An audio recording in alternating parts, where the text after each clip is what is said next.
Merci Seigneur pour ta présence au milieu de nous. Ce matin encore, nous voulons t'élever, nous voulons te glorifier. Nous voulons que toi, tu règnes dans nos cœurs et dans nos vies. Et nous voulons encore ce matin être à l'écoute de ta parole. Au nom de Jésus-Christ. Amen. Alors mes chers frères et sœurs en Christ, ce matin, nous voulons encore nous plonger dans les Écritures parce que c'est ça notre nourriture quotidienne, notre nourriture spirituelle. Parce que nous ne sommes pas que là pour nourrir notre corps, nous sommes aussi là pour nourrir notre âme, notre esprit. Et la meilleure nourriture, elle se trouve dans la parole de Dieu. C'est là notre nourriture. D'ailleurs, Jésus l'a dit, je suis le pain vivant descendu du ciel. Celui qui me mange et me boit n'aura plus jamais ni faim ni soif, mes amis. Donc, c'est le Seigneur qui comble nos vies et nos cœurs. C'est le Seigneur qui nous remplit de sa présence et qui nous enseigne toutes choses et qui nous exhorte et qui nous instruit et parfois aussi nous avertit. Et ce matin, ce n'est pas vraiment l'avertissement au peuple de Dieu pour lui faire peur, parce que c'est vrai que ce genre de réaction, de prêcher un évangile qui fait peur, les gens ne veulent plus cela. Les gens, ils veulent avoir un évangile qui leur plaît, qui est là pour les satisfaire et répondre à tous leurs besoins naturels et spirituels. Mais Dieu est aussi là pour nous prévenir et nous avertir sur les événements, sur les dangers, sur les situations par lesquelles nous passons et nous ouvrir les yeux sur toutes choses. Voilà, parce que Dieu est notre lumière et nous avons besoin d'être éclairés.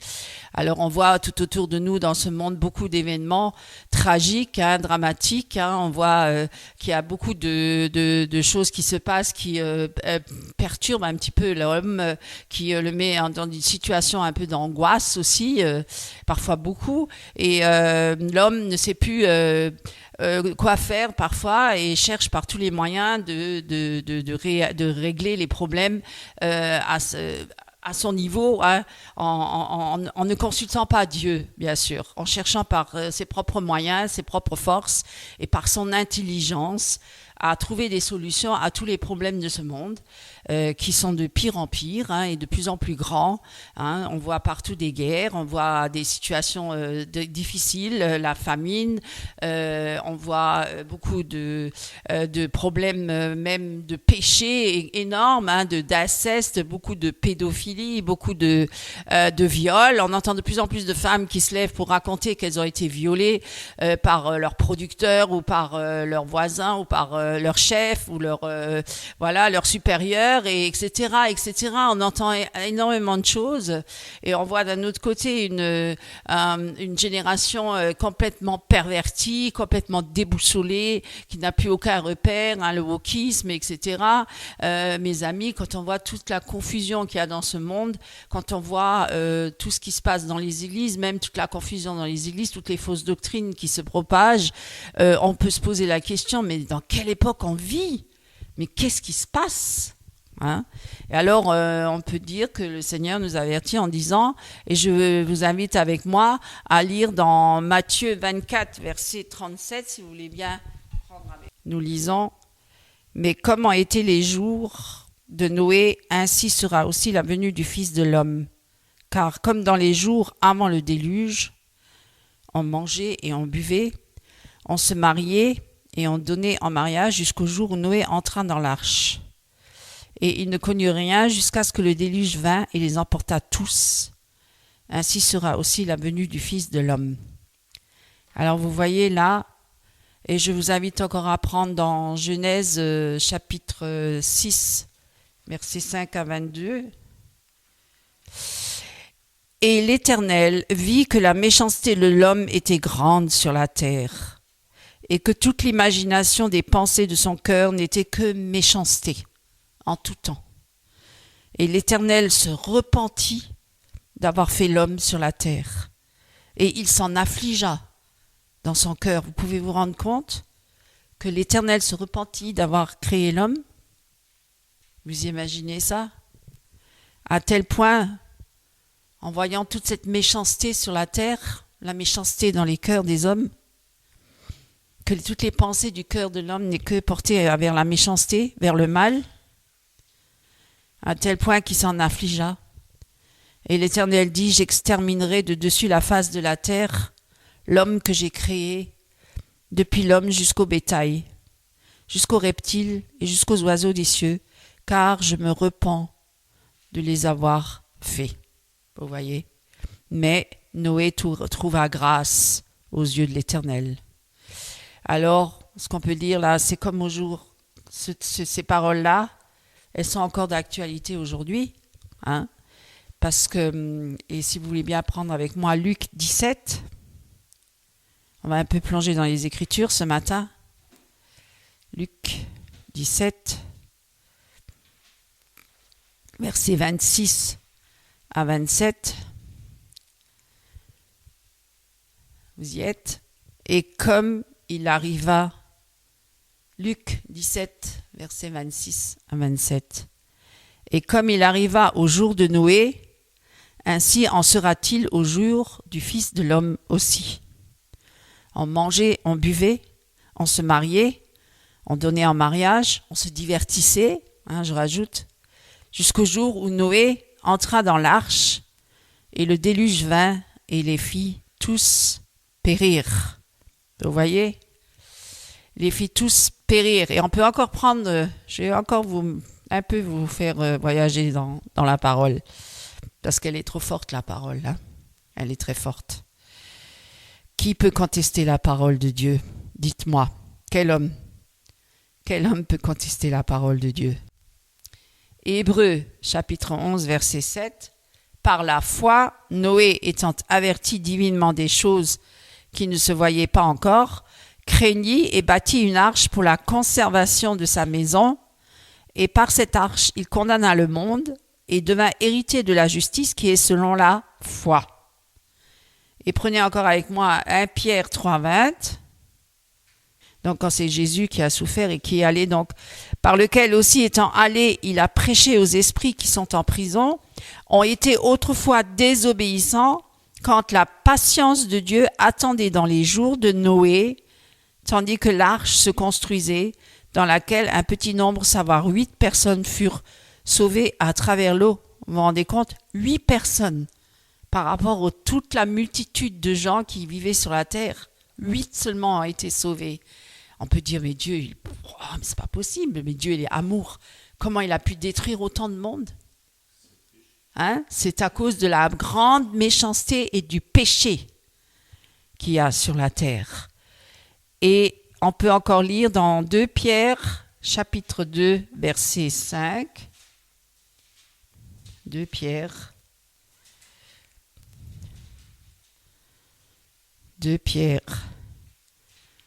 chapitre 2, verset 5.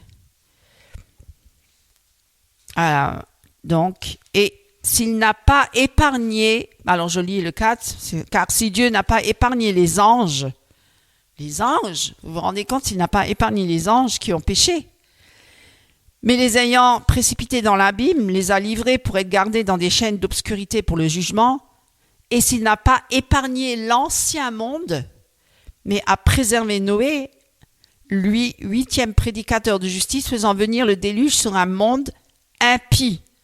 Et on peut même dire qu'il avait aussi détruit Sodome et Gomorrhe. Mais aujourd'hui, le thème, c'est au jour de Noé, comme au jour de Noé. Vous voyez? S'il n'a pas épargné l'ancien monde, est-ce que vous pensez qu'il va épargner aujourd'hui, entre guillemets, le nouveau monde? À l'époque, il a été détruit par l'eau, par le déluge. Maintenant, il va être détruit par le feu. Vous voyez? Donc, si on lit bien la parole, à un moment donné, il va y avoir un jugement. Parce que les hommes pensent qu'il ne se passera rien.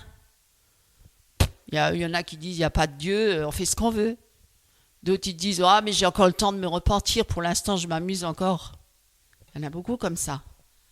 Et d'autres, ils disent, mais moi, je marche avec Dieu. Ah bon? T'es sûr? Examine-toi si tu marches vraiment avec Dieu. Est-ce que tes œuvres sont agréées par Dieu? Est-ce que ta vie, elle est agréée par Dieu? Est-ce que Dieu, il est vraiment avec toi? Est-ce que tu es vraiment avec Dieu? C'est la question qu'on peut se poser. À un moment donné dans notre vie, il faut s'asseoir et réfléchir sur tout ça. Et pas toujours courir. Il y a beaucoup de chrétiens qui courent, sont beaucoup dans l'activisme, comme dans le monde. Les gens dans le monde aussi sont toujours très actifs. Oh, j'ai pas le temps, faut que je fasse ci, faut que je fasse cela, faut que je fasse ça, j'ai plein de projets. Et puis j'ai encore ça, et ceci, et cela, et ma famille, mes enfants. Oui, c'est important la famille, les enfants, il n'y a pas de doute. Même Dieu, il veut qu'on en prenne soin. Il n'y a aucun souci. Mais la priorité, c'est qui? C'est quoi? Est-ce que ma priorité, c'est la vie dans le monde ou est-ce que ma priorité, c'est Christ? Est-ce que c'est Christ qui est le premier dans ma vie? Est-ce que c'est lui vraiment que je sers? Ou est-ce que c'est mon propre ventre que je sers? Ou je sers les autres, je fais des œuvres, mais je ne fais pas celle de Dieu? Alors réfléchissez là-dessus, mes amis. Réfléchissez bien. Prenez un peu de temps là pour vous asseoir et réfléchir sur tout ça. Parce que les temps sont mauvais. Les temps sont très mauvais. Très mauvais. Prenez-moi encore avec moi, chapitre 2 Pierre, chapitre 3, verset 6. Même le 5, je prends, car ils ignorent, ou bien même d'autres diront les moqueurs des derniers temps, les moqueurs à partir du 3 même, sachant tout d'abord ceci, qu'au dernier jour, des moqueurs viendront marchant dans la moquerie, selon leur propre convoitise et disant: où est la promesse de sa venue? Car depuis que les pères se sont endormis, toute chose demeure au même état dès le commencement de la création. Car ils ignorent volontairement ceci, c'est que par la parole de Dieu, des cieux subsistaient jadis, et une terre tirée des eaux et subsistant au milieu des eaux, par lequel le monde d'alors fut détruit, étant submergé par de l'eau. Mais les cieux et la terre de maintenant sont réservés par sa parole pour le feu, gardés pour le jour du jugement et de la destruction des hommes impies. Vous voyez? Bien sûr que le temps de Dieu, c'est pas le nôtre, puisqu'il dit: mais n'ignorez pas cette chose, bien-aimés, c'est qu'un jour est devant le Seigneur comme 1000 ans, et 1000 ans comme un jour. Le Seigneur ne tarde pas pour ce qui concerne la promesse, comme quelques-uns estiment qu'il y a du retardement, mais il est patient. Il est patient envers vous, ne voulant pas qu'aucun périsse, mais que tous viennent à la repentance. Vous voyez, Dieu est patient. Dieu est patient. Il n'est pas comme nous sommes parfois très impatients, n'est-ce pas? Mais Dieu, il est patient. Dieu est sage. Dieu sait exactement à quel moment il va agir, à quel moment il va revenir. Mais nous devons être prêts. Nous devons être prêts, mes amis, pour ceux qui ne sont pas ignorants, pour ceux qui sont là et qui examinent les Écritures, qui lisent la parole. Et nous voyons bien que nous sommes confrontés à des moqueries autour de nous, à une foule qui se moque de nous, même comme au temps de Noé. Ils se moquaient de Noé quand il construisait l'arche. Ils disaient: mais il est fou celui-là. Mais qu'est-ce qu'il fait là? Pourquoi il ne vient pas s'amuser avec nous? Ils l'ont même peut-être incité à venir en disant: Noé, mais arrête, tu vois bien qu'il n'y a pas d'eau. Pourquoi tu construis une arche là, en plein milieu du désert, sur une terre sèche? Ça pourrait être fou, comme certains chrétiens qui suivent Christ, qui sont tellement zélés et qui s'attachent tellement à Christ, à sa parole, que certains vont dire: mais il est fou celui-là, pourquoi il ne vient pas avec nous, il ne sort pas avec nous, il ne s'amuse pas avec nous? Pourquoi il ne se divertit pas avec nous? Pourquoi il se met à part? Parce qu'il est en train de construire son arche. Mais c'est ça, mes amis.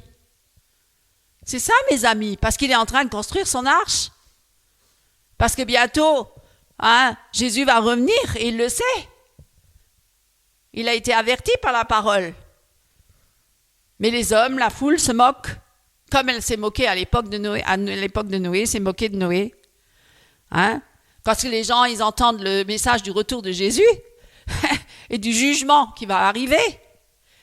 Ils se contentent de dire, ils haussent les épaules, ils disent: bon, c'est pas important là, c'est un fou, il raconte n'importe quoi. C'est un fanatique. Il prêche la venue de Jésus, mais il veut faire peur, mais il ne se passe rien. Ça, c'est comme hier, avant, aujourd'hui, demain, ça sera comme ça toujours. Non, mes amis, Dieu avertit son peuple, Dieu avertit le monde. Beaucoup de fois. Mais le monde ne veut pas l'entendre. Et certains chrétiens aussi. Et moi, je suis ce matin-là pour prévenir les chrétiens aussi. Réveillez-vous. Sortez de votre torpeur, là, de votre endormissement. Réveillez-vous, mes amis. Les temps sont mauvais. Hein? Jésus a parlé à ses disciples sur ce sujet-là, de l'époque de Noé, qui était semblable à celle qui précédait sa venue. Il leur disait, c'est comme ça que ça sera, hein? Comme au temps de Noé. Et beaucoup de contemporains, beaucoup du temps de l'époque de Noé ont abandonné Dieu ou ne le connaissaient même pas, et de nos jours aussi. De nos jours aussi. Hein? Beaucoup de gens et beaucoup de chrétiens même abandonneront la foi, abandonneront Dieu. Leur pensée constamment est en permanence tournée vers le mal. On le voit bien dans le monde, le mal est grand. La violence est grande, mes amis. Regardez autour de vous.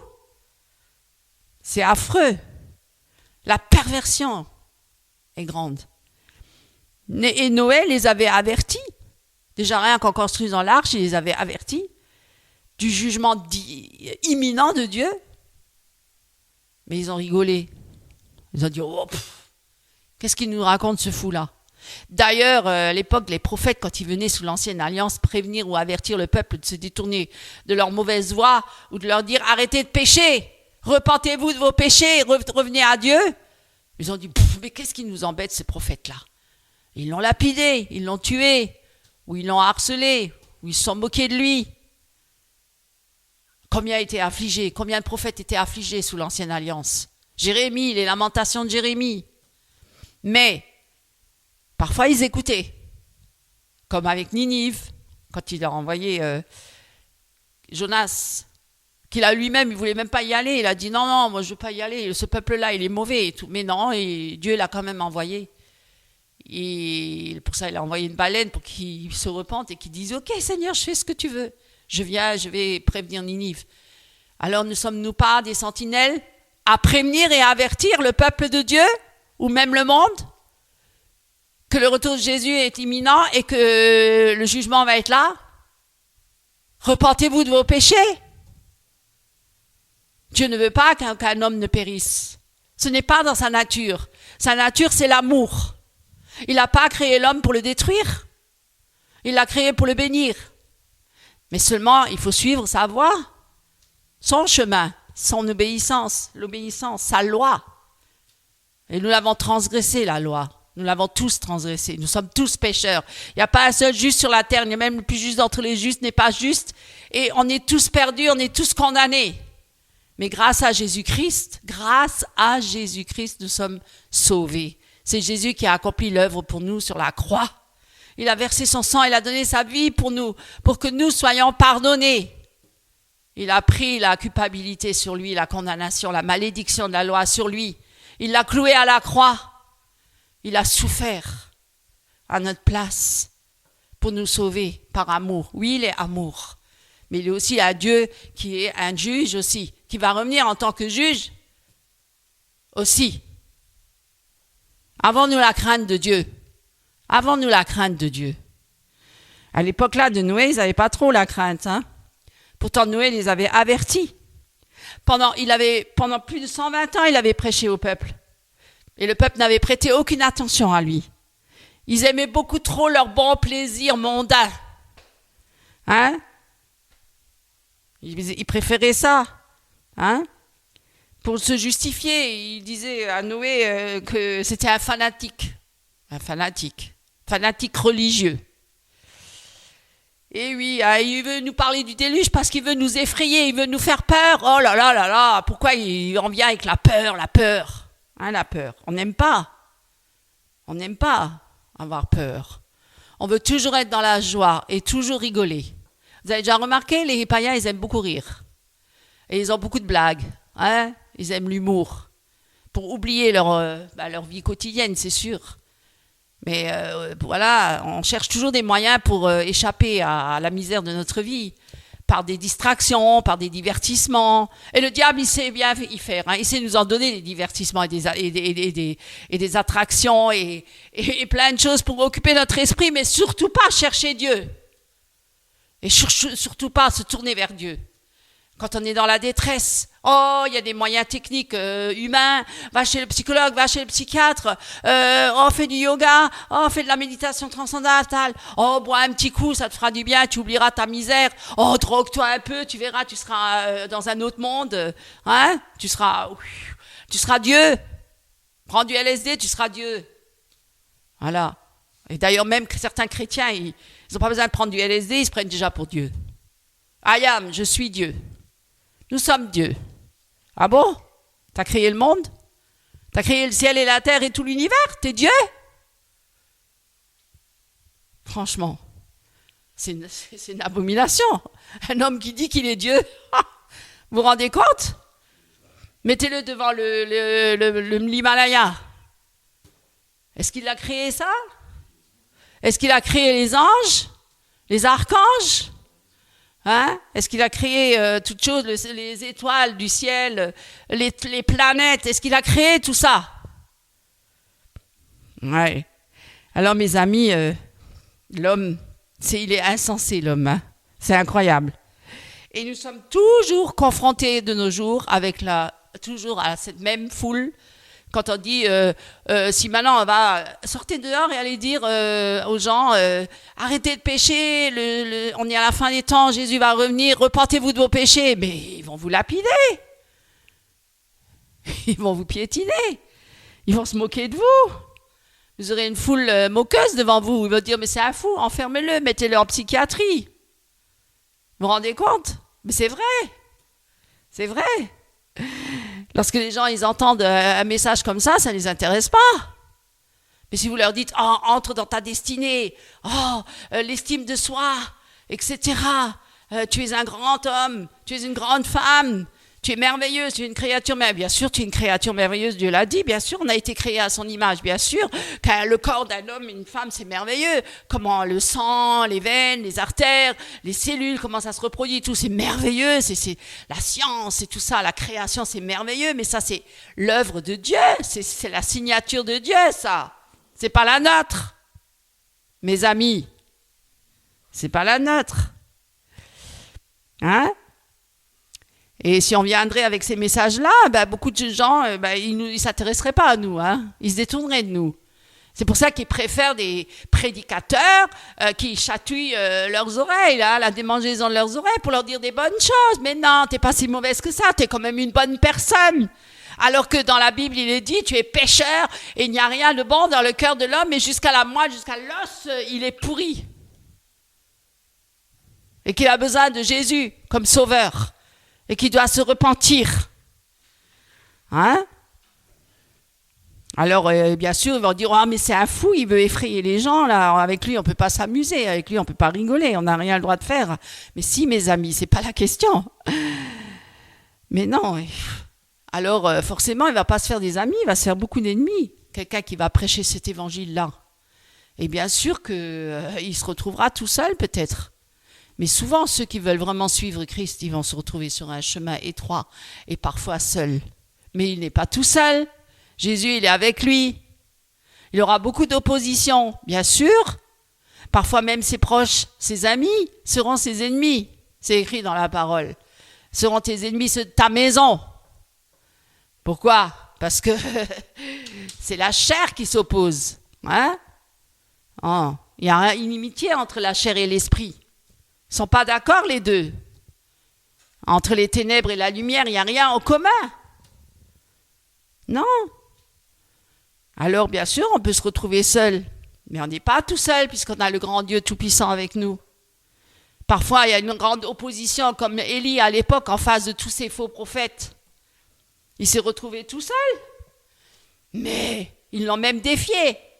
Ils lui ont dit, regarde, est-ce que tu es avec ton Dieu? C'est toi ton Dieu? Nous, on a notre Dieu. Ah oui? Mais je vais vous montrer qui est mon Dieu. L'Éternel des armées. Le grand Dieu d'Israël. Vous voyez? Il a défié tous ces prophètes-là, les faux prophètes. Pensez, n'ayez pas peur, n'ayez pas crainte des hommes. Ne craignez pas les hommes. Craignez Dieu. C'est plus important. Alors, à l'époque de Noé, il y avait énormément de méchanceté. Est-ce qu'aujourd'hui, on ne voit pas la même chose? Il y a beaucoup de méchanceté. Oh oui. Les hommes sont méchants. Ils supportent pas quand on les contredit ou quand on s'oppose à eux. Contrarier voir quelqu'un. Tant qu'on marche dans sa direction à lui, il est gentil. Mais dites-leur des choses qui ne sont pas en accord avec lui. On verra bien comment l'homme y réagit. Je parle de l'homme en général, la femme ou l'homme. Hein. Et regardez toutes les perversions qu'ils font. Moi, je ne regarde pas ça, mais je veux dire, on voit bien, avec tout ce qu'il y a sur Internet, combien la jeunesse, pauvre jeunesse, salie, souillée par la pornographie, hein, et par toutes sortes d'autres perversions. Hein, et puis aujourd'hui, le mariage, c'est même plus considéré. Le mariage. Mais non, mais nous, on vit en concubinage. C'est bien aussi, même dans les églises, on vit en concubinage. Et on accepte ça. Hein? On n'a plus besoin de se marier. On s'aime. Ah bon? Mais pourquoi vous ne faites pas une alliance devant Dieu? Hein? Pourquoi vous ne vous engagez pas vraiment? C'est pas vraiment s'engager, ça. Dieu n'est pas dans cette affaire-là. Même des chrétiens, des jeunes chrétiens qui ne veulent pas se marier, qui veulent vivre en concubinage. Mais Dieu, il n'est pas d'accord avec ça. Non. Avec Dieu, c'est un engagement total et entier. Et devant la face du monde. Parce que le mariage, c'est une alliance entre Dieu et le couple, mais c'est aussi devant les hommes. Eh oui, c'est sérieux, c'est sacré. Combien ont bafoué ça? Combien ont perdu? Hein? Combien ont été détruits dans le mariage? Combien a été dissous? Et le divorce, aujourd'hui, c'est une banalité. On divorce comme on achète une paire de chaussures et on n'en a plus envie, elle est trop vieille, hop, on la jette, on se reprend une nouvelle paire. Hein, l'homme. Combien d'hommes prennent des jeunes femmes maintenant, des vieux. Ils ont 60, 70 ans, ils prennent des jeunes de 25. Ah, la vieille à côté, elle m'énerve, allez, je la jette, la vieille chaussure. Je prends la nouvelle, elle est bien celle-là. Elle me va bien. Je me sens rajeunie du coup.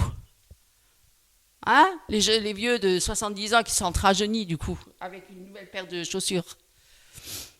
Hein? Mais la mort est quand même là, elle va venir. Il ne pourra pas prolonger sa vie, c'est Dieu qui décide. C'est Dieu qui décide. Notre vie ne nous appartient pas. Elle appartient à Christ, à Dieu. Vous voyez, on ne peut rien contrôler. Hein? Et qu'est-ce qu'on voit? C'est que les gens, encore aujourd'hui, comme à l'époque de Noé, rejettent tous ces avertissements. Hein? Tous ces prophètes, il n'y a plus de prophètes, mais je veux dire, tous ceux qui parlent de Jésus, ou qui disent Jésus va bientôt revenir. Hein? Ces moqueurs-là. Ils pensent qu'ils peuvent agir dans ce monde par leur propre volonté et par leur propre force. Et trouver des solutions à tous leurs problèmes, hein? En pensant qu'ils vont améliorer le monde et les conditions de vie de nos hommes, enfin des hommes et des femmes. Hein? Améliorer les conditions de vie, éradiquer les guerres, éradiquer les maladies, éradiquer tout ça. Voilà. Mais ils se rendent bien compte qu'ils n'arrivent pas. Hein? Ça les dépasse. Ils pensent qu'ils peuvent agir par leur propre force et par leur sagesse, leur propre sagesse. Ils ne consultent pas l'Éternel. Jamais. Hein? Ils sont tellement rebelles à l'égard de Dieu. Hein. Eux, ils veulent agir sans Dieu. Oui. Et ils ne veulent pas entendre dire qu'ils veulent surtout pas entendre dire qu'ils sont des pécheurs. C'est ça le problème. Ça, c'est l'orgueil de l'homme. Il ne veut pas admettre qu'il est pécheur. Allez voir dire à un président de la République s'il est pécheur. Mais non, mais moi, je suis là pour gérer le peuple et je veux prendre soin du peuple. Je veux protéger le peuple. Et ils sont complètement corrompus, la plupart. Mais c'est ça. Vous vous rendez compte? Allez leur dire qu'ils sont des pécheurs et qu'ils ont besoin de se repentir et d'être sauvés. Hein? Moi, besoin d'être sauvé. Ils ne veulent pas entendre parler de paix non plus parce que c'est eux, soi-disant, qui apportent la paix. Hein? Alors que Jésus l'a dit qu'il n'y aura pas de paix sur cette terre. La seule paix qui peut être possible, elle est seulement en Jésus. Elle est seulement en Jésus. Et à l'époque de Noé, ils ne voulaient pas entendre parler du jugement comme de nos jours. Hein? Malgré que Noé les avertissait, ils le prenaient pour un fou, ils ne voulaient pas l'entendre. De nos jours aussi, il y en a beaucoup qui ne veulent pas entendre cet évangile-là. Eux, ils veulent que s'amuser. Vous voyez pas qu'on est dans une époque de génération de divertissement? Tout le monde veut se divertir, mais du plus jeune au plus vieux, même les vieux, ils veulent se divertir, même jusqu'à presque aller dans la tombe, ils veulent encore se divertir. Au lieu d'être un homme sage, l'homme aux cheveux gris, aux cheveux blancs, pardon, cheveux gris, cheveux blancs, doit être un homme sage qui est d'un bon conseil pour la jeunesse. Est-ce qu'on voit encore des hommes sages à 70 ans, 80 ans, qui sont là de bons conseils pour les jeunes, pour la jeunesse? Non. Non, non, ils convoitent encore les jeunes filles sur Internet dans le secret de leur chambre. Ils ne se préoccupent même pas de leurs femmes. Ils sont encore en train de chercher qu'est-ce qu'ils peuvent encore trouver comme occupation pour satisfaire leur chair à 80 ans.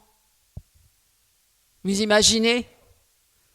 Au lieu d'être assis à méditer sur la parole, jour et nuit, à prier, à être comme Anne qui était dans le temple de Dieu jour et nuit et qui quittait plus le temple. Prophétesse, qui priait sans cesse pour le peuple de Dieu.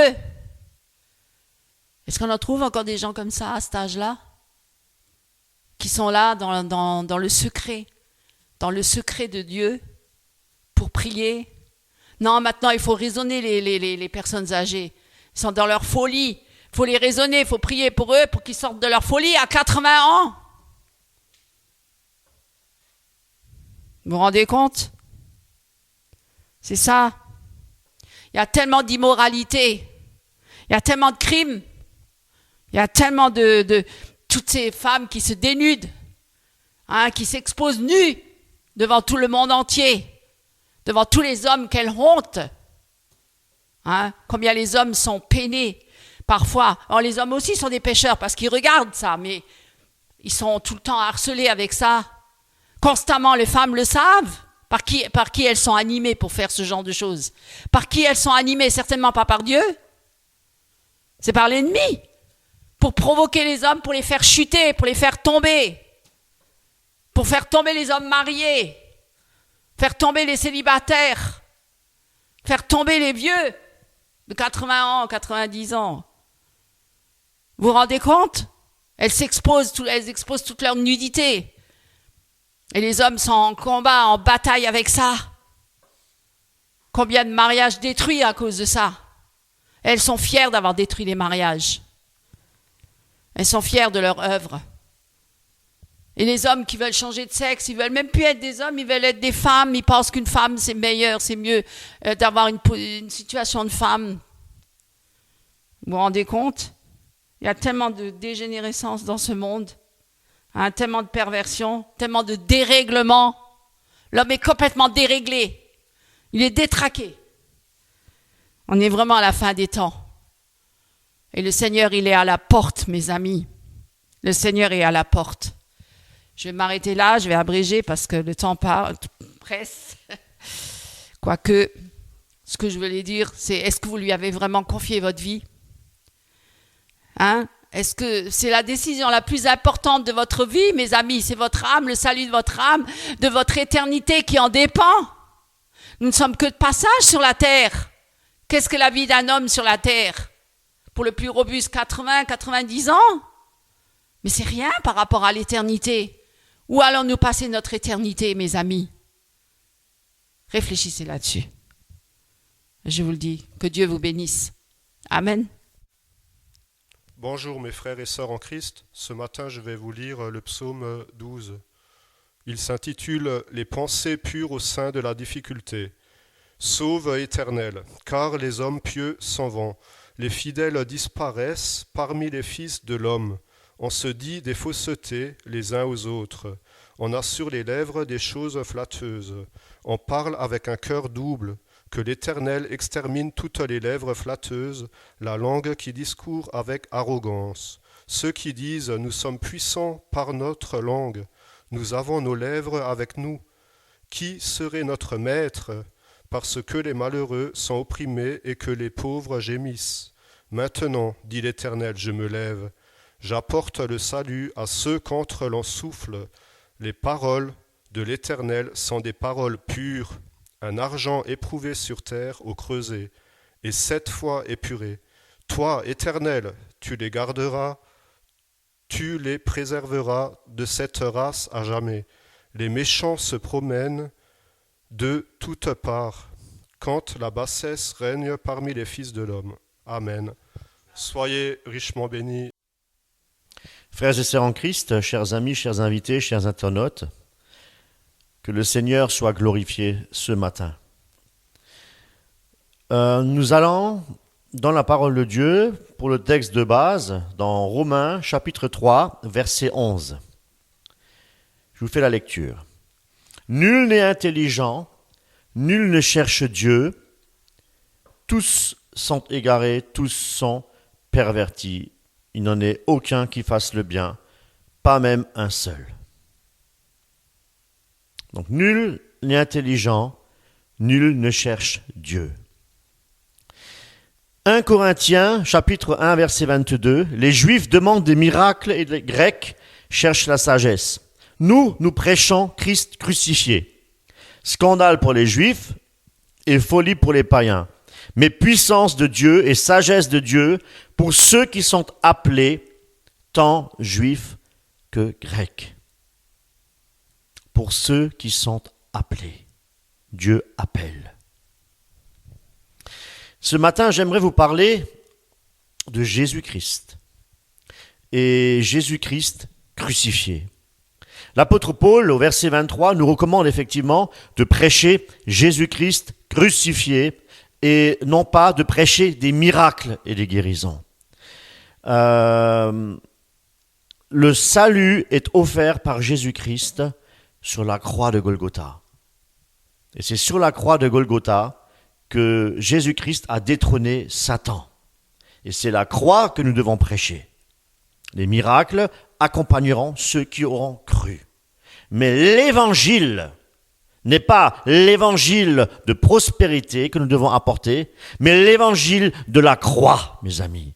Parce que c'est la croix qui nous affranchit et qui nous libère. Parce que sur la croix, il y a la liberté des enfants de Dieu.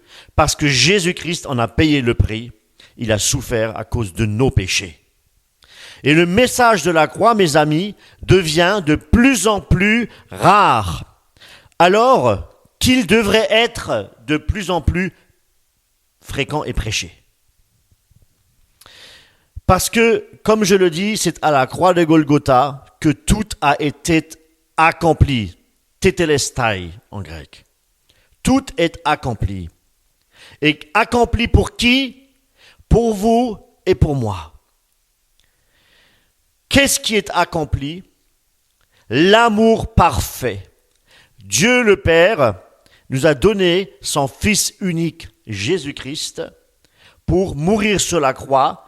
Pour faire quoi? Pour effacer toutes nos transgressions, pour effacer nos péchés. Non pas pour réduire nos péchés, mais pour les effacer. Comprenez bien la différence. Christ sans péché, lui, est allé à la croix. Mourir pour nous, qui sommes de grands pécheurs. Et il y est allé, non pas forcé, mais il y était allé volontairement, en écoutant la volonté du Père, en se soumettant à la volonté de son Père, notre Père céleste. Voyez-vous? Parce que sur terre, il était également homme. Il était 100% Dieu, mais aussi 100% homme. Allez m'expliquer cela. Et volontairement et par amour pour vous et pour moi, Christ a subi la punition de nos péchés. Et il a payé la dette et il a payé notre dette au prix de son sang précieux. Voilà la croix, le message de la prédication, le message de la croix. Le sang versé de Jésus-Christ pour la rémission des péchés. Amen. Pour nous donner accès au paradis, pour nous donner accès aussi, pour nous frayer le chemin vers son Père. Amen. Nous devons être également prêts pour son retour. Jésus revient. Nous ne connaissons ni l'heure, ni le jour. Cependant, nous l'attendons avec espérance et foi. Mais de quelle manière l'attendons-nous? Est-il assez précieux à notre cœur? Est-il l'objet de notre méditation? Est-il l'objet de notre recherche de tous les jours? Parce que la parole nous dit que nul ne cherche Dieu. Alors pour le trouver, le connaître, il suffit d'ouvrir les Écritures saintes. Et depuis, en lisant les Écritures, depuis le livre de la Genèse jusqu'à l'Apocalypse, toute l'Écriture témoigne de Jésus-Christ. Pour vous parler du prophète Ésaïe, on voit Jésus-Christ. C'est vrai que le nom Jésus-Christ ne figure pas dans l'Ancienne Alliance, dans Ésaïe, pour nous parler de lui, prophète Ésaïe. Mais on parle de lui, on parle du Mashiach, le Messie, loin de Dieu, OINT, loin de Dieu, le Mashiach, le Messie.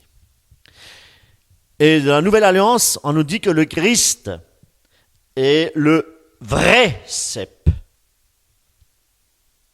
Là, il est important d'appuyer sur vrai cep.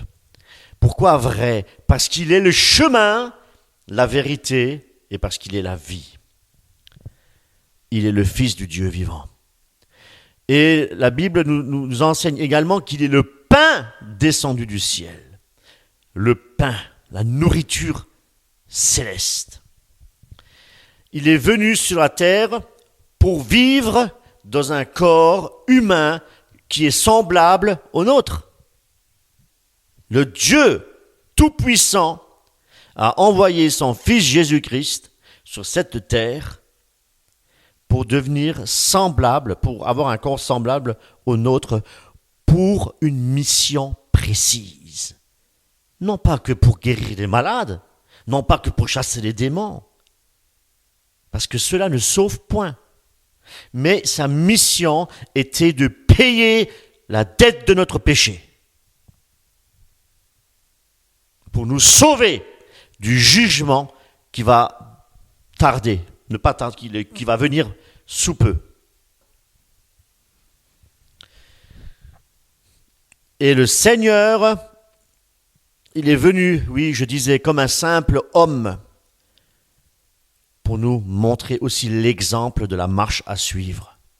Il est venu avec l'humilité, il est venu avec l'obéissance, il est venu avec un amour parfait. Parfait, parce qu'il est Dieu et parce que Dieu est amour. Et il nous a appris, il nous a enseigné dans les béatitudes. Jésus-Christ, nous devons le connaître à travers sa parole. Et bien entendu, il se révèle aussi, parce qu'il est vivant, parce que l'Esprit de Dieu est vivant. Nous avons les Écritures et nous avons également l'Esprit Saint, parce que l'Écriture seule ne suffit pas. Il faut aussi le Saint-Esprit et naître de nouveau. Et la nouvelle naissance, c'est l'Esprit lui-même qui agit en nous et qui nous fait naître d'en haut. Voyez-vous, la lettre est morte en elle, mais l'Esprit vivifie. Alléluia. Et Christ nous a envoyé le Saint-Esprit pour œuvrer selon la volonté de Dieu. Amen. Et Jésus-Christ, il est devenu, en mourant sur la croix, il a détrôné Satan, il est devenu aujourd'hui, il est le roi des rois et le Seigneur des seigneurs à la droite du Père dans le ciel. Et tous les anges et toutes les autorités et toutes les puissances lui ont été soumis. Gloire à son nom. Notre puissance réside en Jésus-Christ, dans le sang de l'agneau qu'il a versé sur la croix. La puissance de la croix. La croix est efficace, mes amis. C'est la croix que nous devons prêcher et non pas un évangile de prospérité, un évangile de complaisance. C'est la croix qui nous libère. C'est la croix qui nous affranchit du péché. Alléluia. Amen. Le verset 22 que nous avons lu, il est tellement vrai. Les hommes aujourd'hui courent après les miracles, ils courent après la sagesse humaine. Mais nul ne cherche Dieu, nous dit la parole. Les prophètes et les apôtres modernes, pour la plupart, s'autoproclament faiseurs de miracles. Ils prétendent tout savoir, avoir la sagesse de Dieu pour prophétiser, mais malheureusement, beaucoup sont manipulés et courent remplir les stades au prix de billets de banque pour entendre l'évangile. Ils sont manipulés, mes amis, pour remplir des immenses salles, au lieu de crier à Dieu pour recevoir la véritable sagesse d'en haut et le discernement des esprits, et de fuir tous ces hommes-là, de fuir tous ceux qui promettent que des bonnes choses. La seule chose que le Seigneur nous promet, c'est la vie éternelle pour ceux qui se repentent et qui marchent dans la sainteté. Et non pas ceux qui courent dans les stades pour entendre un évangile édulcoré et un évangile de complaisance, de miracle et de guérison. Viens, reçois entre ta destinée, reçois ton miracle. Il n'y a plus les affiches, on n'y voit plus Jésus-Christ, la repentance, mais on y voit venez chercher votre miracle. Voyez-vous, avec des hommes qui, soi-disant, ont cette capacité de créer des miracles, de faire des guérisons. Et, mes amis, nombreux, justement, sont ceux qui ne développent plus la relation avec Christ, avec Dieu, notre Père. Mais ils passent beaucoup de temps à écouter l'évangile de Joyce Meyer. L'évangile, il n'y a pas que Joyce Meyer, il y en a en France, il y en a partout. Des évangiles alléchants, vraiment des prédications alléchantes. On parle beaucoup de l'estime de soi. Tu es quelque chose. Tu es devant le Seigneur. Oui, comme mon épouse l'a dit ce matin, nous sommes précieux aux yeux du Seigneur. Parce que nous sommes la créature de Dieu. Mais la parole de Dieu nous dit aussi que nous sommes une vapeur qui passe.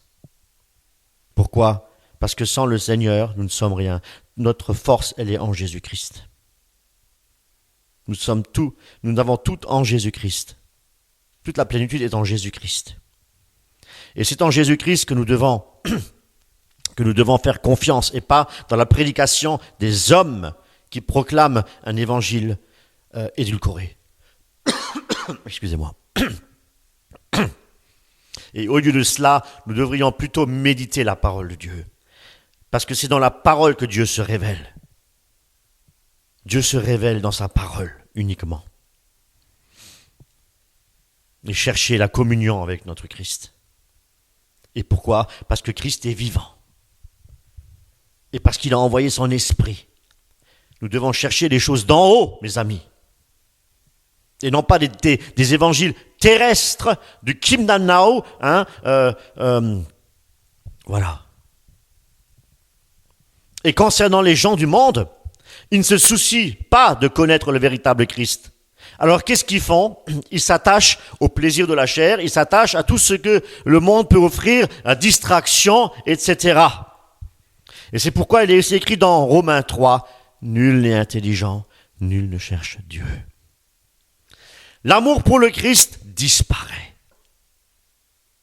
L'amour pour le Christ disparaît. Mais la haine augmente. La haine augmente. Les conflits et les guerres augmentent. L'ivrognerie augmente. Plaisir, tous les plaisirs, les vices, la drogue, les problèmes de famille également augmentent considérablement. Et aujourd'hui, on nous bombarde d'informations d'une éventuelle troisième guerre mondiale. Voilà. L'homme non régénéré ne peut pas se tourner vers Christ. Je vais vous expliquer ça. L'homme non régénéré, il compte que sur lui-même. La confiance, il la place en lui-même. il dépend de sa sagesse personnelle et charnelle, voire diabolique. Parce que s'il n'est pas sous le contrôle et sous l'autorité de Jésus-Christ, il est contrôlé par qui? Et selon Romains 3, l'apôtre Paul décrit l'humanité entière comme étant déchue. Oui, si nous ne cherchons pas Dieu, on ne peut pas non plus se prétendre être chrétien.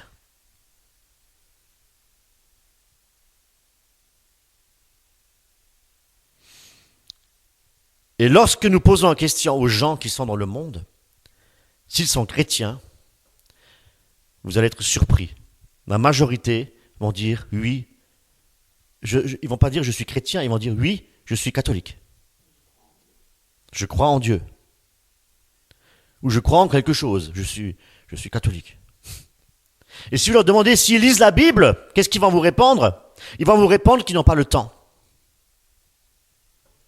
Et si vous leur demandez s'ils prient, ils vous disent oui, je prie tous les jours le chapelet.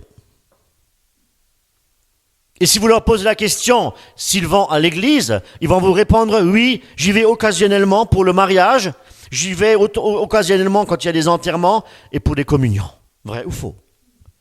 C'est la réponse des soi-disant chrétiens dans le monde. Ce n'est que de l'illusion. Mais Paul nous dit, nul ne cherche Dieu. Voyez-vous, la majorité des catholiques sont religieux. Ils n'ont pas une communion avec Jésus. Voyez-vous, il existe tant de religions, c'est vrai, dans ce monde, beaucoup. Mais l'Écriture nous montre clairement que nul ne cherche Dieu. J'appuie là-dessus. Mais ils cherchent quoi? Leur propre intérêt égoïste. Amis de l'argent, fanfarons, hautains, blasphémateurs, etc., etc. Ils prétendent être chrétiens parce qu'un jour ils ont été baptisés bébés. Parce qu'un jour ils ont fait leur communion et parce qu'ils ont fait leur confirmation. Mais ils vivent sans Christ. Ils vivent pour eux-mêmes. Ils ne sont pas tournés vers Jésus-Christ parce que nul ne cherche Dieu. Ils vivent dans le péché, dans le dérèglement. Vous savez, je ne veux pas non plus dire que tous les catholiques n'ont pas de communion avec Christ. C'est pas ce que je suis en train de dire. J'ai dit la majorité. Certainement. Mais la majorité ne sont pas... Enfin, plutôt, ils se disent chrétiens de nom. Enfin, ils se disent chrétiens, mais ce sont des chrétiens de nom. Ils ne sont pas nés d'en haut, mais ce sont des chrétiens parce qu'ils portent l'étiquette catholique.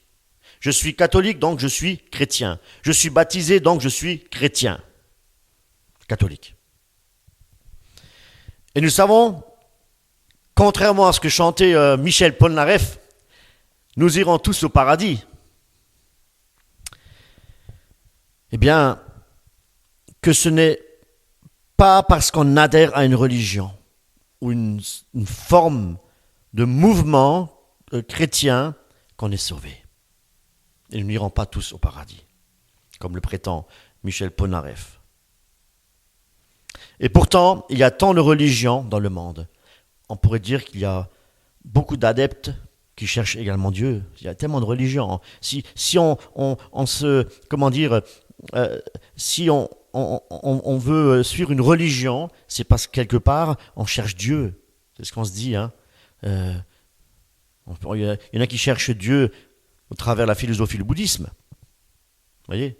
On cherche quelque chose, on appelle tout Dieu. Tout est Dieu. On cherche Dieu. On cherche Dieu même en faisant des efforts. Non, la Bible nous dit, nul ne cherche Dieu, et il ne cherche pas Dieu, mais il court après de faux dieux. Mais ce qui est merveilleux, c'est que Dieu a donné l'assurance que la personne qui cherche Dieu de tout son cœur la trouvera. Mais là, on pourrait se dire, mais nul ne cherche Dieu, mais écoutez plutôt Jérémie, chapitre 29, 13, ce que le prophète nous enseigne. On pourrait dire qu'il y a une contradiction, et vous allez voir que non. Vous me chercherez et vous me trouverez. Oh. Alors que nul ne cherche Dieu. Et là, Jérémie nous dit, vous me chercherez et vous me trouverez. Et vous me chercherez de votre cœur, je me laisserai trouver par vous, dit l'Éternel. Matthieu 7, 7. Demandez et l'on vous donnera. Cherchez et vous trouverez. Frappez et l'on vous ouvrira. Car quiconque demande reçoit et celui qui cherche trouve et l'on ouvre à celui qui frappe. Malheureusement, nul ne cherche Dieu. Savez-vous pourquoi que nul ne cherche Dieu, mes amis? Parce que le péché qui vit dans l'homme ne peut pas et n'est pas attiré par le spirituel. Mais il se nourrit du charnel. Il ne peut pas se nourrir de Dieu s'il n'est pas régénéré par le Saint-Esprit. C'est impossible. Nul ne cherche Dieu. Ce n'est pas possible. Alors, qu'est-ce qu'il faut? Il faut le miracle de Dieu pour que la personne puisse chercher Dieu. Parce que c'est Christ qui doit intervenir par la puissance du Saint-Esprit. Le Saint-Esprit qui convainc du péché, de justice et de jugement. On ne peut pas chercher Dieu si Dieu ne nous appelle pas au préalable. Jean 6, 37. Tout ce que le Père me donne viendront à moi. Écoutez bien. Tout ce que le Père me donne viendront à moi. C'est pas tous, hein? Tout ce que le Père me donne viendront à moi. Comprenez bien. Et je ne mettrai pas dehors celui qui vient à moi. Mais qui? De ceux que le Père me donne. Il faut lire les Écritures comme elles sont écrites. Et je ne mettrai pas dehors celui qui vient à moi. Oui, mais ceux que le Père me donne, ceux-là, ils viendront à Christ. Pas tout le monde. Ceux qui ont été appelés. Et je ne mettrai pas dehors celui qui vient à moi. Et au verset 44, nul ne peut venir à moi si le Père qui m'a envoyé ne l'attire. On ne peut pas, nul ne cherche Dieu parce que il faut au préalable qu'il soit attiré par Dieu. Si le Père qui m'a envoyé l'attire, eh bien, il fera partie de la bergerie.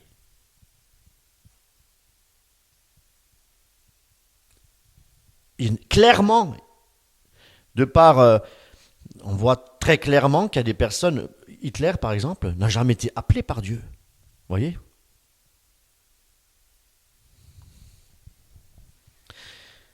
Et cela, mes amis, c'est ça la grâce.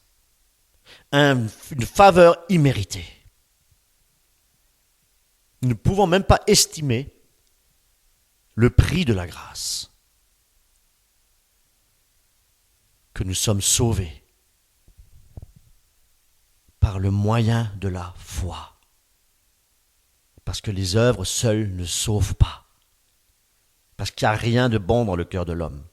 Ce n'est pas en faisant le bien que je vais mériter le royaume de Dieu. Nous n'avons rien à mériter. La Bible nous dit clairement, nous sommes tous pécheurs et nous méritons tous la mort. C'est ça l'évangile de Christ, mes amis. Cela veut dire que nous avons, oui, effectivement, une part à faire.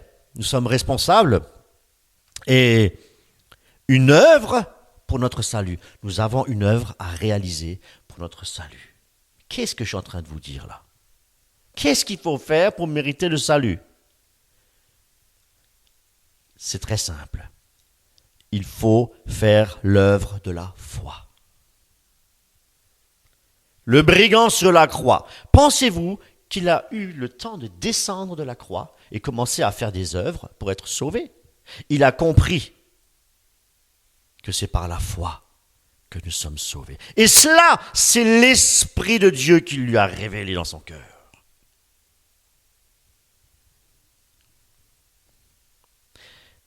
Cela prouve que l'œuvre de la foi, c'est l'œuvre de Dieu. Et que la foi est un don de Dieu.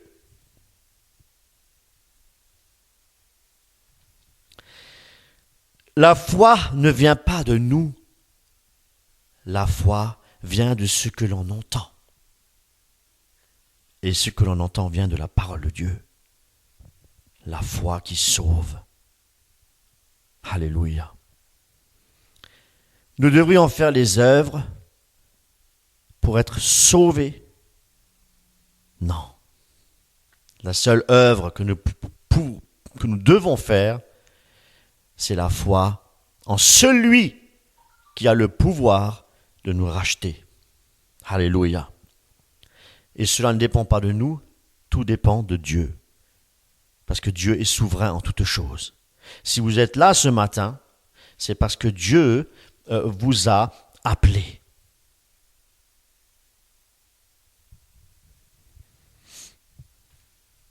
Écoutez bien, nous devrions faire des œuvres pour être sauvés. Je le répète, oui, l'œuvre de la croix, Jésus-Christ l'a accomplie pour nous. Notre œuvre, c'est de croire en la résurrection de Jésus-Christ. Alléluia. La foi en la mort expiatoire de Jésus-Christ sur la croix et de la résurrection des morts. Donc, est-ce que notre salut dépend des œuvres? Pour être sauvé, certainement non. Parce que si nous faisons des œuvres, quelque part, c'est comme si la gloire appartenait à nous.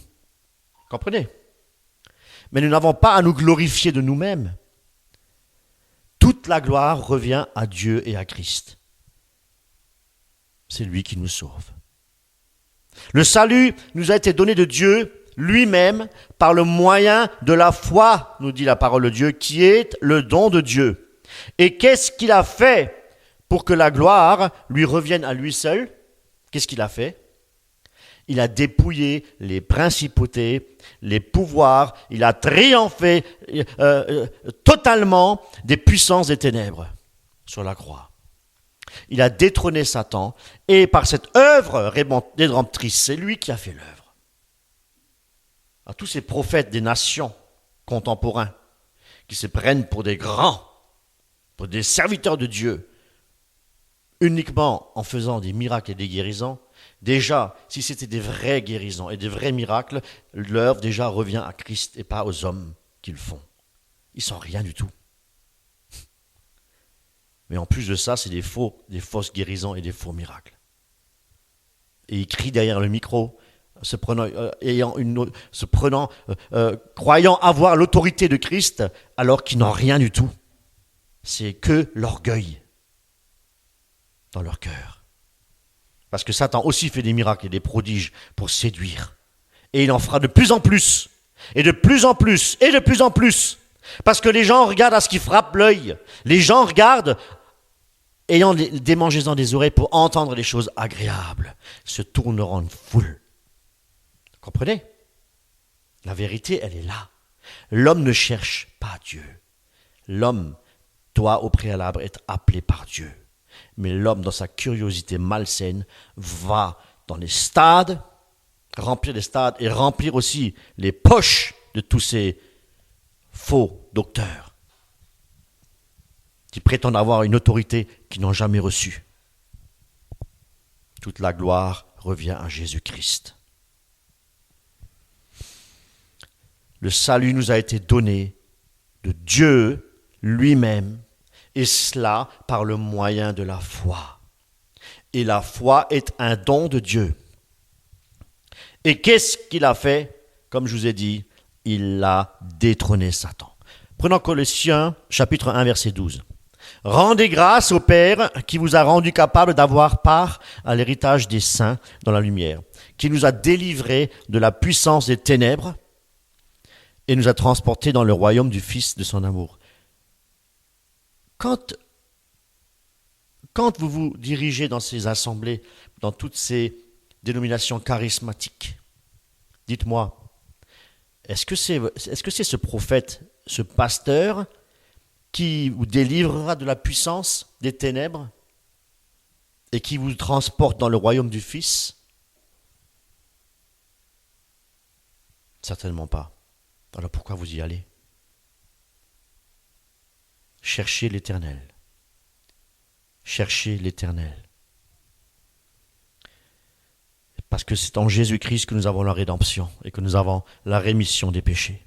Ce qui est très important aussi à comprendre, pour revenir à la foi, au don de la foi, ce n'est pas parce que vous êtes membre d'une église que vous êtes sauvé, comme je l'avais déjà dit, ou parce que vous êtes baptisé, ou parce que vous faites du bien autour de vous, à l'église, même au travail. Ce n'est pas parce que vous participez activement dans votre assemblée chrétienne que vous êtes sauvé, ni parce que vous prenez la Sainte Seine, ou parce que même vous vous efforcez de vivre pieusement, même dans la sainteté. Ça ne vous sauvera pas. Même cela, ça ne vous sauve pas. Vous savez, il y a des couples exemplaires autour de nous. Il y a des personnes exemplaires autour de nous et qui n'ont pas la vie du Christ en eux. Ça existe, eh oui. Ça existe. Il y a des gens beaucoup plus aimables que nous, beaucoup plus appréciables que nous, beaucoup plus même généreux que nous, qui procurent même la paix et la joie. Mais ils n'ont pas la vie de Christ en eux. Je le répète, le salut nous est obtenu par le moyen de la foi. C'est un don de Dieu.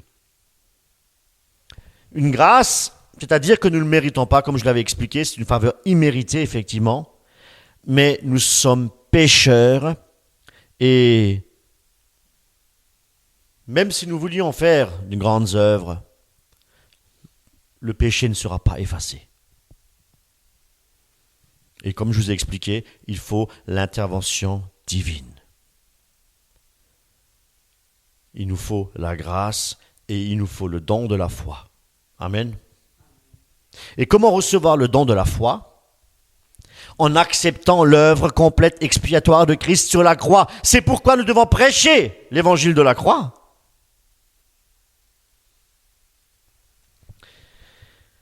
C'est l'œuvre de la croix qui sauve et rien d'autre. Nous allons dans Galates chapitre 6 verset 14. Pour ce qui me concerne, loin de moi la pensée de me glorifier d'autre chose que de la croix de notre Seigneur Jésus-Christ, par qui le monde est crucifié pour moi, comme je le suis pour le monde.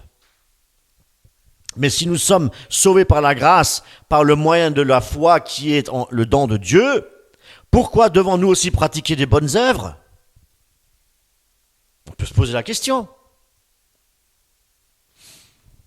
Pour être également sauvé, faut-il rajouter les œuvres pour être sauvé? Parce que si la foi ne suffit pas quelque part pour être sauvé, il faut encore rajouter des œuvres. C'est dire que le sacrifice de Jésus-Christ n'est pas suffisant. Eh oui, l'homme doit faire quelque chose pour être sauvé. C'est de l'orgueil. Je le dis aussi assez souvent, c'est parce que nous sommes sauvés par le moyen de la foi que nous pratiquons les bonnes œuvres que Dieu a préparées d'avance. Non pas pour être sauvés, parce que nous sommes sauvés. C'est Dieu, il y a marqué dans la parole de Dieu, c'est Dieu qui donne le vouloir et le faire. Ça ne vient même pas de nous. En fait, les bonnes œuvres, écoutez bien, ne produisent pas le salut, mais c'est le salut qui produit les bonnes œuvres. Le fruit de l'esprit, les œuvres de l'esprit. Et c'est en portant du fruit, mes amis, que le Père sera glorifié et glorifié. Et que nous sommes ses disciples et non pas des faiseurs de miracles, et des faiseurs de guérison. Cela, je vous le répète, ne justifie pas le caractère du véritable disciple de Christ. Ça ne justifie pas cela. La justification vient de Dieu. Alléluia. Et Dieu nous justifie de par la justification de Dieu, de par le sacrifice vivant de Jésus-Christ sur la croix. Nous voyons dans les milieux charismatiques des serviteurs charnels qui font beaucoup de miracles, qui font beaucoup de guérisons. Mes frères et sœurs, nous devrons regarder à celui qui nous a rachetés au prix de son sang. Jésus-Christ, ayant les yeux fixés sur Jésus-Christ. Et de tout notre cœur, cherchons-le parce qu'il nous a appelés. Alléluia, il nous a appelés. Donc cherchons-le dans une communion personnelle, dans l'étude de sa parole et aussi dans la prière. Acte 2, 42, il persévérait dans l'enseignement des apôtres, dans la communion fraternelle, dans la fraction du pain et dans les prières. Et surtout demander au Seigneur le discernement des esprits. Et pour l'obtenir, nous devons scruter les Écritures, nous remplir de sa parole, de l'Esprit de Dieu, parce que la parole de Dieu est inspirée de Dieu, utile pour enseigner, pour corriger, pour convaincre, etc. Et le Seigneur nous parle au travers de sa parole. Il nous a laissé sa signature. Acte 17, 11. Ces Juifs avaient des sentiments plus nobles que ceux de Thessalonique. Ils reçurent la parole avec beaucoup d'empressement et ils examinaient chaque jour les Écritures pour voir si ce qu'on leur disait était exact.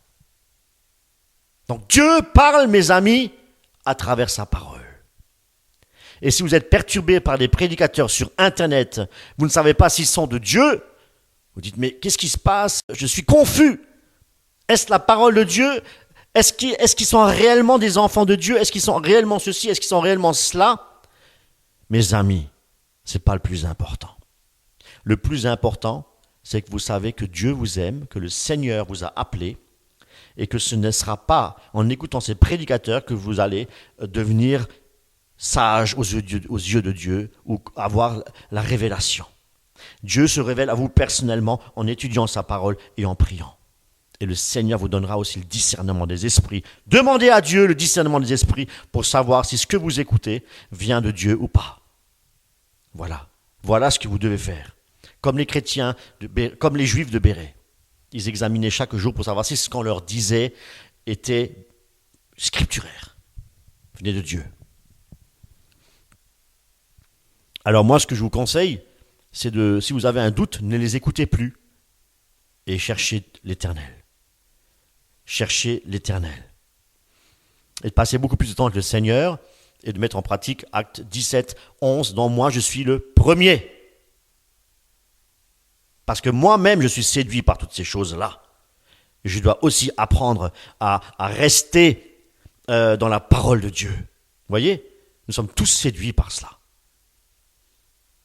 Tous, sans exception, même les pasteurs. Et si vous êtes sincères et obéissants, Dieu vous parlera et le Seigneur vous donnera le discernement des esprits. Pour revenir aux œuvres, il faut savoir que pratiquer les bonnes œuvres, c'est porter du fruit. Et pour qui? Pour le royaume de Dieu, et cela glorifie son nom. Et ce qu'il faut également savoir, c'est que Dieu nous a créés en Jésus-Christ pour pratiquer de bonnes œuvres. Et selon Galates 2, nous ne sommes pas justifiés par les œuvres de la loi, écoutez bien, mais par la foi en Jésus-Christ. Là, j'aimerais bien ajouter quelque chose, parce qu'il y a aussi beaucoup de confusion par rapport à ces enseignements, avec les judaïsants, etc. Hein, ceux qui disent il faut encore faire le Shabbat aujourd'hui, voyez-vous. Et savez-vous pourquoi nous ne pouvons être justifiés par les œuvres de la loi? Je vais vous dire pourquoi. Parce que la loi nous permet de connaître notre nature pécheresse. La loi révèle également notre péché. La loi ne peut pas effacer notre péché. Eh oui. C'est pourquoi nous ne pouvons pas être justifiés par les œuvres de la loi, mais seulement par la foi en Jésus-Christ. Et nous avons été justifiés gratuitement par la grâce de Dieu. Et c'est par la foi et par le moyen de la rédemption. Mes amis, qu'est-ce qui représente les œuvres de la loi? C'est faire, écoutez bien, je donne une petite définition de ce que ça pourrait représenter les œuvres de la loi. C'est faire des œuvres en croyant que c'est par ces œuvres que nous accomplissons, que nous faisons, qu'on obtient le salut de nos âmes. Vous avez compris? Je répète.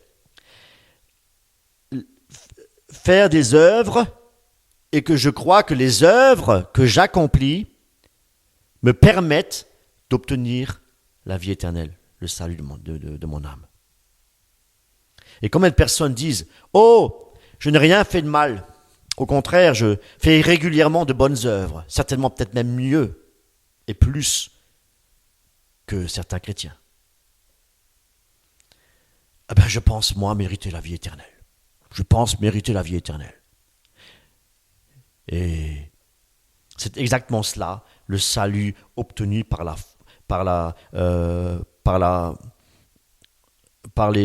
œuvres. Par la foi dans les œuvres, pardon. Voyez-vous, cette foi ne peut pas sauver. Elle n'est pas un don de Dieu, elle n'est pas communiquée par le Saint-Esprit, mais elle est charnelle. Je fais le bien, je veux faire le bien, et je sais qu'en faisant ce bien-là, eh bien, je mériterai vraiment le royaume de Dieu. Le fait de dire je fais le bien pour hériter la vie éternelle n'est pas scripturaire. Pour revenir au texte de base, oui, personne ne cherche Dieu parce que sans Dieu, nous marchons par la chair et nous ne pouvons pas plaire à Dieu, ni nous approcher de Dieu. Et c'est pourquoi c'est Dieu lui-même qui nous appelle et c'est Dieu lui-même qui nous attire à lui, et cela par la puissance du Saint-Esprit. Alléluia. Luc 19, 9, et je terminerai, Jésus lui dit, le salut est entré aujourd'hui dans la maison, parce que celui-ci est aussi un fils d'Abraham, car le Fils de l'homme est venu chercher et sauver ce qui était perdu. Et parce que Dieu nous attire à lui, nous pouvons le chercher.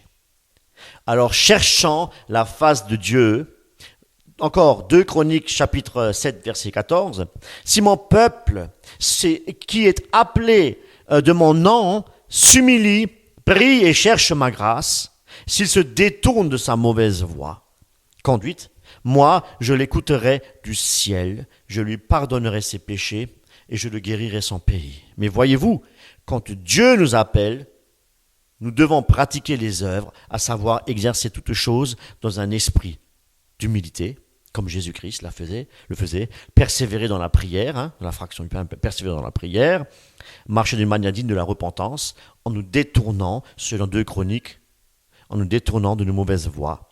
Et c'est alors seulement qu'il est marqué que Dieu nous écoutera du ciel, qu'il exaucera nos prières et qu'il nous pardonnera tous nos péchés.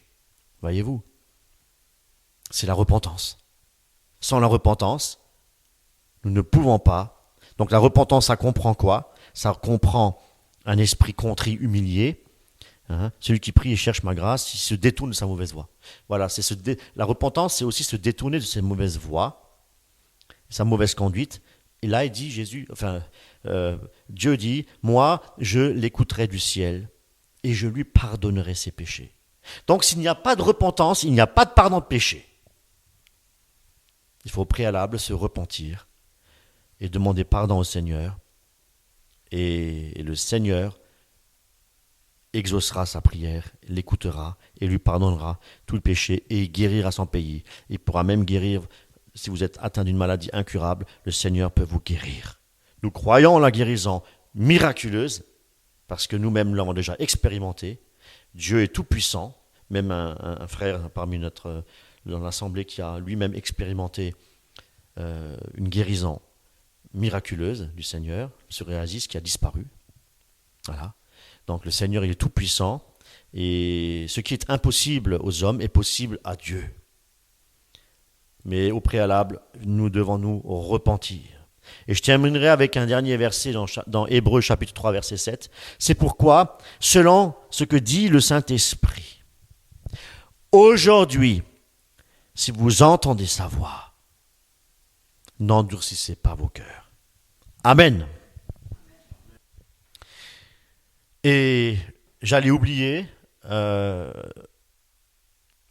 mon épouse aimerait vous apporter encore un témoignage. Alors nous allons l'accueillir avec joie et écouter ce que le Seigneur a fait de bon. Voilà. Merci. Mon cher frère et époux Eric. Alors je voulais vous apporter un témoignage parce que j'ai vécu ça cette semaine. Et pour dire, d'ailleurs mon mari en a parlé en disant que Dieu guérit encore aujourd'hui. Oui, nous ne rejetons pas la guérison divine, ni les miracles, hein, c'est pas ça ce que nous prêchons. Nous ne sommes pas contre cela. Mais voilà, mais c'est pas ça l'essentiel. Mais je veux dire que bien sûr que Dieu guérit encore aujourd'hui. D'ailleurs, la preuve, tu en as parlé avec le frère Eric qui est guéri du psoriasis. Et moi-même, j'ai été guérie cette semaine. J'avais très très très mal au genou, excessivement mal au genou. Hein, parce que bon, je m'étais à un moment sur mon lieu de travail cogné le genou contre un métal très très très fort et j'avais vraiment une forte douleur depuis quelques années d'ailleurs. Et il y a des moments où ça ressurgissait parce que ça dépendait. Et par exemple, quand je me mettais à genoux par terre, alors là, c'était une catastrophe. Et il n'y a pas longtemps, justement, je me suis mis à genoux par terre pour m'occuper d'un petit bébé et j'avais très très mal. Et donc, en me relevant, c'était horrible, hein, c'était une douleur horrible, terrible. Et même en me posant mon doigt, je sentais qu'il y avait le nerf qui était à vif pratiquement au niveau du genou. Et j'avais l'impression que le nerf il était même ressorti un peu, c'est quand j'avais mal. Et j'en pouvais plus, quoi. Et je me suis dit, oh là là, mais je vais pas passer mes dernières années de ma vie à avoir un genou de plus en plus douloureux, que même à un point où je pourrais peut-être même plus marcher, je sais pas. Et ça m'effleurait l'esprit, j'avais peur, quoi. Hein. Et je me suis dit, non, mais Seigneur, si tu veux que je te serve, hein, et que je sois à ton service, au moins épargne-moi cette douleur-là, parce que ça va être trop dur. Et j'étais vraiment, voilà, je dis ça comme ça. Et dans la semaine, à un moment, j'ai passé du temps avec Dieu. Je me suis mis à prier et chercher le Seigneur et passer un moment de communion avec le Seigneur. Et j'ai loué Dieu et dans la louange et tout ça, j'étais là. Et après, j'ai commencé à prier pour la guérison. Et je parlais de la guérison de mon corps et j'ai posé ma main sur mon genou, comme ça. J'ai mis le doigt, on va dire, c'est peut-être pas moi, mais je veux dire, je l'ai fait de manière automatique. Je l'ai mis sur le nerf. Et j'ai prié très fort, mais j'étais tellement dans la présence de Dieu, je ne me suis pas rendu compte. Hein. Et finalement, voilà. Et sur le coup, je n'ai même pas réalisé que j'étais guérie. Et c'est dans la journée, au courant de la journée, que j'ai réalisé. Mais j'ai même appelé mon mari au travail. Je dis, mais tu sais pas la meilleure, j'ai été guérie. J'ai plus mal au genou. Parce que j'avais dit à mon mari, j'avais très très mal au genou. Et j'ai dit, mais non, mais j'ai plus mal du tout. J'ai plus de douleur du tout, ça a disparu instantanément. Et je dis, mais oui, mais c'est vrai. Je me souviens maintenant, quand j'ai prié, quand je passais du temps avec Dieu, j'avais posé ma main comme ça et j'avais loué Dieu. Et puis en même temps, j'ai dit, Seigneur, si tu veux guérir mon genou. Mais je m'en souvenais plus après. Je me suis levée sans vraiment y penser, quoi. Et c'est après, au courant de la journée, que j'ai réalisé, mais j'ai plus du tout mal. Mais c'est incroyable, c'est un vrai miracle. Enfin, c'est vraiment la guérison, l'intervention divine du Seigneur. Et je peux le dire que j'ai toujours pas mal, hein, que la douleur est partie. Merci Seigneur. Amen. Voilà, gloire à Dieu.